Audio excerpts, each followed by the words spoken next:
सहना भवतु सहनौ भुनक्तु सह वीर्यं करवावहै तेजस्विनावधीतमस्तु मा विद्विषावहै। ओम शांति शांति शांति। Namaskar. Myself, Jasmine Panjasra. I welcome all our yoga sadhakas from Project Life, Rajkot, Gujarat, Saurashtra Medical Charitable Education Trust, and Indian Yoga Association, Gujarat Chapter. Since few days, Indian Yoga Association is giving few videos of yoga talk on yoga topics. Today we are going to talk about pranayama. We will discuss today what is pranayama, traditional aspect of pranayama, and therapeutic aspect of pranayama in some disease, and then after we will talk about some basic practice for the COVID-19 situation. Let's understand what is pranayama in detail. Pranayama is made up of two basic words, that is prana and ayam. So prana means vital energy in our body, and ayam means to expand. So basically we can comment that is expand of our vital energy in our body, or we can say management of that vital energy on our body. That is a basic meaning of the words. Now let's take a traditional aspect of it, what our Rishi Muni has said about the pranayama. One of the oldest scripture of yoga, that is Patanjali Yoga Darshana. Patanjali Muni has mentioned the very important and very basic but very important of pranayama. What is pranayama? He has said in his second chapter, Sutra number 49. Tasmin sati swasa praswasa gati vichhed pranayama. Means the stoppage of inhalation and exhalation of cycle movement is pranayama. So we are inhaling and we are exhaling, and there is a stop or a pause in between. It can be after inhalation or it can be after exhalation, anywhere, but it is called pranayama. That is according to Patanjali. Now let's take another reference, that is from Vasishtha Samhita, Yoga Kanda. Pranapana samayoga pranayama prakrtiti pranayana stravi prokto rechaka puraka kumbhake. Means pranayama is distinguished as a balanced union of prana apana. Pranayama is supposed to be three things: puraka, rechaka and kumbhaka. These are the three parts of pranayama: purak, rechak or kumbhak. Purak, kumbhak, rechak. It can be anywhere. What is understand what is puraka, rechaka, kumbhaka? Basically, puraka means to inhale, we take inside. Kumbhaka means to stop, hold it. It can be inside also. Then rechaka, whatever we have inhalation we have did, we have to exhale. That is rechaka. Again we can put kumbhaka, exhale, stoppage outside. That is the basic meaning of puraka, rechaka, kumbhaka. According to Hatyoga Pradipika and Kiran Samhita, they have mentioned the varieties of pranayama in the text. What are the pranayama varieties are there? Let's understand according to Hatyoga Pradipika. There is 8 varieties. Hatyoga Pradipika says Surya Vedana Ujjay Sheetkari Sheetli Pastrika Brahmari Murcha Palavni and Kumbhaka. That is according to Hatyoga Pradipika. Out of these 8 pranayamas, today we will understand 3 pranayama. First pranayama we will learn is Anulom Vilom Pranayama or Nadi Shodhan pranayama. Why it is called Nadi Shodhan? Because with this pranayama you can cleanse your 72,000 nadis in bodies. There are 72,000 nadis in our body. There are three main: Ida, Pingla and Sushumna. To cleanse these nadis, we need pranayama. So we can go further for the advanced practices of pranayama. In the spiritual aspect, we are living in normal life, a sanskaric life, where our body is not getting cleansed. Lot of wastage are there in our body. And to go for the spiritual practices, for advanced practices of spirituality, we need our body cleansed. And for that, we do this first pranayama, Anulom Vilom Pranayama, Nadi Shodhan. So we can do advanced practices like Kumbhaka and then more advanced practices of pranayama, Bhastrayasana. So, first we will learn Anulom Vilom Pranayama. Stages are same: Purak, Rechak, Kumbhak. But for now, right now we are learning Puraka and Rechaka. We are not learning Kumbhaka. Kumbhak, anyone want to learn? First person, if is practicing more than 6 to 8 months Anulom Vilom Pranayama, then please start practicing of Kumbhaka before that not. Always. Now let's learn Anulom Vilom Pranayama. Fold your first finger. Put it in your nose like this. Okay. One should like this. Comfortable it should be there. The hand should be easy, so you can normally or comfortably you can keep your hand normal, easy. This is for the hand position. Now, it is better if you do it in Padmasana, Siddhasana or Swastikasana. But if your practices are not yet comfortable that much to sit for a long time, you can do Padmasana for a few days. Once your practices of asana will be helpful, and once you will start sitting in long time posture for long time, it will be helpful for the betterment of Anulom Vilom Pranayama or other practices. So let's start a pranayama. Hand should be like this. Now put your hand like this. Close the right side nasal passage. Inhale from the left side. Close this after inhalation. Open from right side. Exhale from right side. Inhale from right side. Close from right side. Open from left side. Exhale from left side. This is one round of Anulom Vilom Pranayama. We did Puraka, Rechaka, Puraka, Rechaka. There is no Kumbhaka.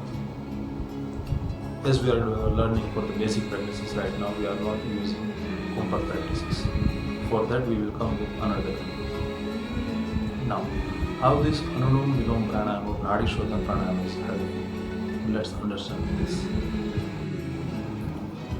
It helps to cleanse the nasal passages, it gives control on breathing practices, and it helps to prepare for Kumbhaka practices in future. Second pranayama is Ujjayi Pranayama. Let's understand how to do Ujjayi Pranayama. Again, that pranayama is also we have to do in Puraka and Rechaka phase. But in this we will do differently. What is different is, let's understand this. In this, we have to partially glottis our neck region from the glottis part, and then when we will close the glottis little bit partially, so there will be a hissing sound from the neck region. Okay. Let's understand how that hissing sound will be.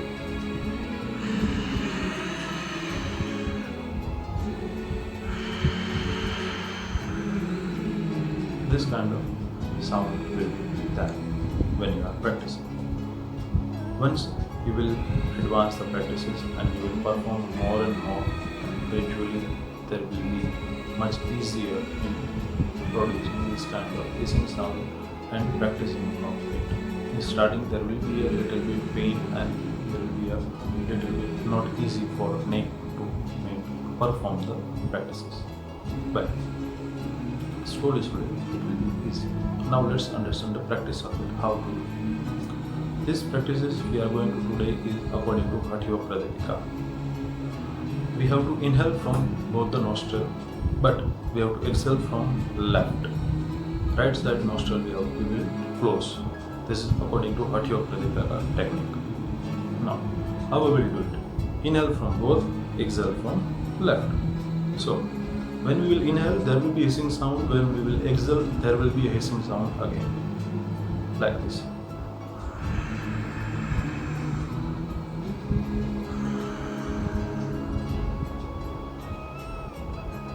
This is how we will perform Ujjayi Pranayama. There are some limitations. If someone is having any problem in neck, means any injury is there or any problem is there in neck currently, then they should avoid it. Otherwise they can perform. Second thing, in starting, do not give too much pressure on neck region. It can damage it. So for the starting, do it with easy, so little bit practices daily, and once you will perform it easy, get it easy by day, then you can increase the practice of time. Let's see some benefits of pranayama. It removes fatigue, destroy toxin in our body, it increases the blood provision in our brain, it helps to remove kapha, it actually helps to balance the kapha prakriti in our body. These are the some benefits of Ujjayi Pranayama. Third pranayama is Bhramari Pranayama. Like its name, come from Bhamra, honeybee. So we have to do sound of honeybee, humming sound of honeybee, like honeybee. So how to do it? This pranayama. We have to inhale from both the nostrils, exhale from both the nostrils. While doing exhalation, we have to do this kind of humming sound from the nose. Let's practice. Inhale from both, exhale at the time of exhalation.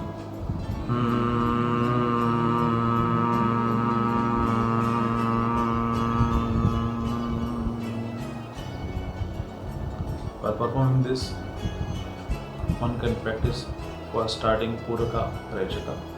Once it is mastery, then after Kumbhaka can be added in this. Everyone can practice this pranayama. Let's understand the benefit of this pranayama. This pranayama is a mood elevating pranayama, Ananddayak. And this pranayama is also helpful for stress relief. A lot of people are having stress nowadays. This pranayama is very helpful. 10 or 15 rounds of this pranayama can be very helpful for everyone. Now let's understand the therapeutic aspect of pranayama. How this pranayama are helpful in more today's 21st century diseases. Today we are facing COVID-19. Other kind of diseases are there. Today we will talk about some respiratory diseases. How it is helpful in that diseases like asthma and etc. Let's understand this. Pranayama's therapeutic effect work on breathe, mind and metabolism together. So it work actually on mind, breathe and metabolism together level. Apart from that, it actually help to regulate, and the long-term practice of pranayama will definitely help to slowing down the degenerative cells in human body, and it improve immunity of human body, human cells. It helps to cut down the stress cycle. In few of the research, it is noted that people who are having already asthma kind of things, asthma kind of problems, for them this pranayama actually help to relieve the stress, and that stress relieving activities actually helping them to come out from the asthma disorders. Like there are lot of research are there already in yoga that have been done in pranayama, how the pranayama is helpful. These are, we have discussed some of the few important aspects of pranayama in therapeutic stage. Now let's talk about some practices that can be helpful in today's situation of COVID-19. There are some yoga practices that are very helpful to maintain an immunity of our body and a very healthy living, a blissful living of human mind and human society. Now let's understand these practices. There are two practices that can be very helpful. First is Jalaneti, second is Kapalabhati. These two cleansing processes are very helpful. They remove toxic from the body. They are very good for the immunity balancing in current situation. And there is two pranayama, that is Anulom Vilom pranayama and Paramri pranayama. As we all the people are living inside home nowadays, we are not going outside. So stress level and the anxiety level are high. This both the pranayama are cutting down it. Anulom Vilom pranayama will help to remove stress and anxiety, same as Paramri pranayama. So by balancing, we are doing Jalaneti and Kapalabhati, we will remove toxic from our body, and by doing pranayama, we will do some kind of basic stress relieving activity that will help to maintain the balance in our mind body. This is very important for today's situation. Hope everybody will stay safe and live a blissful life. This lockdown period is a situation where one can go inside and can understand our human perception. Since centuries, our Rishi Muni used to do this. They leave Sansara, they go to forest and live alone without everything. Today we are kind of facing the same kind of situation, but with all comforts. But we have one opportunity to live, to understand what is the real purpose of humanity. According to Ayurveda, it says, Prasanna Atmanindriya Manaha Swastha Indriya Madhyate. Serenity of Atma, mind and body is health. So our health is what we are, and we are there. That's all. Thanks to all of you. Stay safe, stay home, enjoy the lockdown period. And if there is any queries are there, you can contact on below email IDs, and you can also contact Indian Ayurvedic Association for the further queries. And we will keep updating and we will keep uploading more videos like this. Thanks to all.